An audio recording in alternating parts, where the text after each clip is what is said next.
आउनुहोस् जीवन र उहाँकी आमाको यो अत्यन्तै प्रेरणादायी र मन छुने कथाबारे कुरा गरौँ। कथा सुरु हुन्छ रमाइलो ठट्टाबाट। जीवन भन्नुहुन्छ आमाले कहिलेकाहीँ उहाँलाई हल्का बक्सिङै हान्नुहुन्छ रे।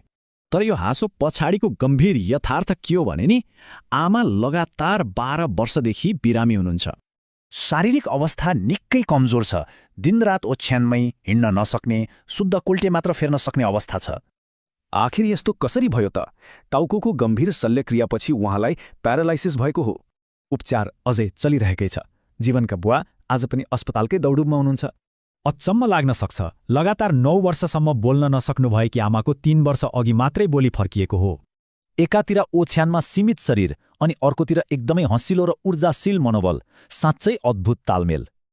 बेला बेला दिमागले साथ नदिए पनि आमाले अत्यन्तै मिठो गीत गाउनुहुन्छ भनेर जीवन गर्व गर्नुहुन्छ।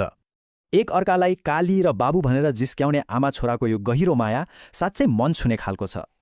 यतिका वर्ष ओछ्यानमै बिताइसकेपछि अब आमाको सबैभन्दा ठूलो चाहना चाहिँ के होला त? उहाँको एउटै मात्र धोको छ, पूर्ण रूपमा निको भएर आफ्नै खुट्टामा फेरि हिँड्ने। उहाँहरूले मिठो आशीर्वाद र जय नेपाल भन्दै एउटा सानो सब्स्क्राइबको लागि मायालु अनुरोध गर्नुभएको छ। अब एउटा महत्त्वपूर्ण कुरा, जीवनले आमाको उपचारबारे एउटा विशेष वाचा गर्नुभएको छ नि। दर्शकहरूको राम्रो माया पाएमा रोगको सुरुवातदेखिकै सम्पूर्ण जानकारी सहितको विस्तृत भिडियो ल्याउने उहाँको योजना छ। अन्त्यमा दर्शकहरूलाई भावुक बनाउँदै आमाले हँसिलो अनुहारमा बाई बाई गाइज भनेर बिदा माग्नुहुन्छ।